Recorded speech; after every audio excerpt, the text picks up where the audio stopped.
السلام علیکم ورحمۃ اللہ تعالی وبرکاتہ۔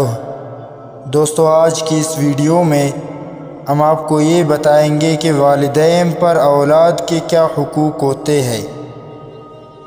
پیدائش سے پہلے والے حقوق: نمبر 1، نیک و صالح اولاد کے حصول کی دعا۔ نمبر 2، بچے کے لیے نیک و صالح، شریف اور پاک دامن ماں کا انتخاب۔ نمبر 3، ماں کے پیٹ میں اس کی حفاظت کرنا۔ نمبر 4، ماں کے پیٹ میں اسے زندہ رکھنا۔ پیدائش کے بعد والے حقوق: نمبر 1، کان میں اذان دینا۔ نمبر 2، عقیقہ کرنا۔ نمبر 3، اچھے نام کا انتخاب کرنا۔ نمبر 4، ختنہ کروانا۔ نمبر 5، باپ کے نام و نسب کی طرف انہیں منسوب کرنا۔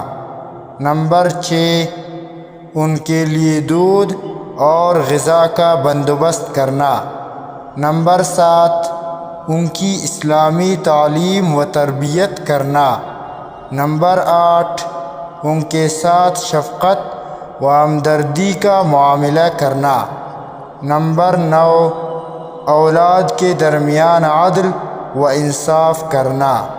نمبر 10، دستور کے مطابق ان پر خرچ کرنا۔ نمبر 11، ان کو روزگار کے لائق بنانا۔